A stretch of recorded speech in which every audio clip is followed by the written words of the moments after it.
So, Peter, what do you enjoy most about being a geophysicist? All the same thing as what Mick said. It's when you usually have a team of people that you're working in, and you go through the seismic acquisition, the processing, then you work with your geologist to actually put a well program together. You usually have good managers. A lot of the managers I've worked with have been really good. They've supported. So I think in the oil and gas industry, as a geophysicist or a geologist, it's the teamwork that you put together, and it's up to you to help that team out. And you've got to be honest with yourself. If you feel a little bit uneasy about something, let people know. And it's amazing how much they'll come together with you and help you in rationalising a decision. But again, the other thing that I think is really good is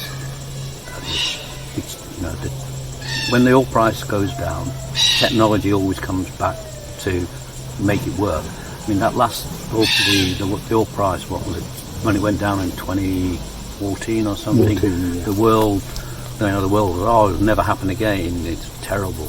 Yeah, technology came back, and we were drilling wells instead of $100 million for an offshore well. We were drilling the wells for $40 million, $50 million. The technology, geophysics came down from being phenomenally expensive to half the price. A lot of the seismic brokers didn't like that, but it came down, and they didn't all go bust. So we're pretty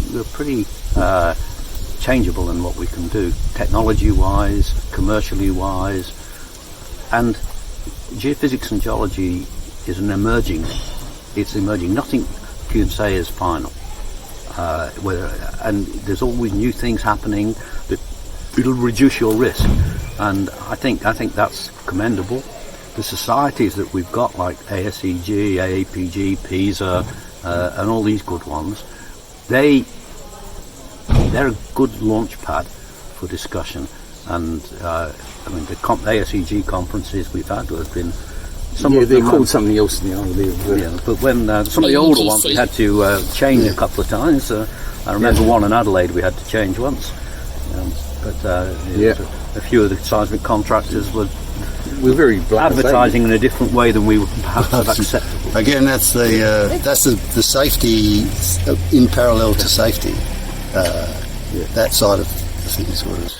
And Peter, what are you doing now, and what are you planning for the future? I'm semi-retired, but I still do work for a coal bed methane project in Botswana that I really enjoy looking after. And we've just actually shot some, not seismic, we just shot some tensor gravity and magnetics, because there's a lot of dolerite sills out there. So I'm learning a few things about gravity and magnetics that I haven't done before. But I spend quite a bit of time now working with societies, and I love going out. I spent quite a bit of time before COVID going to Indonesia, around the universities, talking to the kids, giving them encouragement. I've been helping out on a mentoring program here with some of the joint societies, and I've been quite active in the AAPG going through. I still read all the geophysical and geological magazines, Preview and Leading Edge and all those good things. That's good. So I haven't stopped. I haven't cancelled any of those, and I enjoy reading them. So and I spend a bit of time now looking at what's going on in the geophysics and geology of the Mars and Moon projects. I think that's fascinating what they're doing. So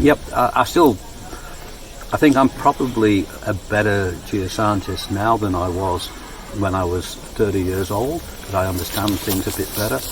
I can read more now. I've got more time to read. I'm probably a lot worse on machines than I was, but and I want to spend more time mentoring, youngsters and telling them. And we've had a great industry.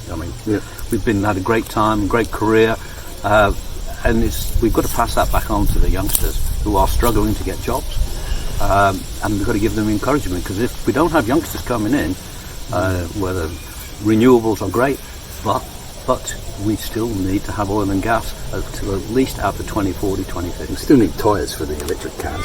Yeah, and plastic. Yeah. So we've got to give these people encouragement. Otherwise, the industry will, die because there's no people.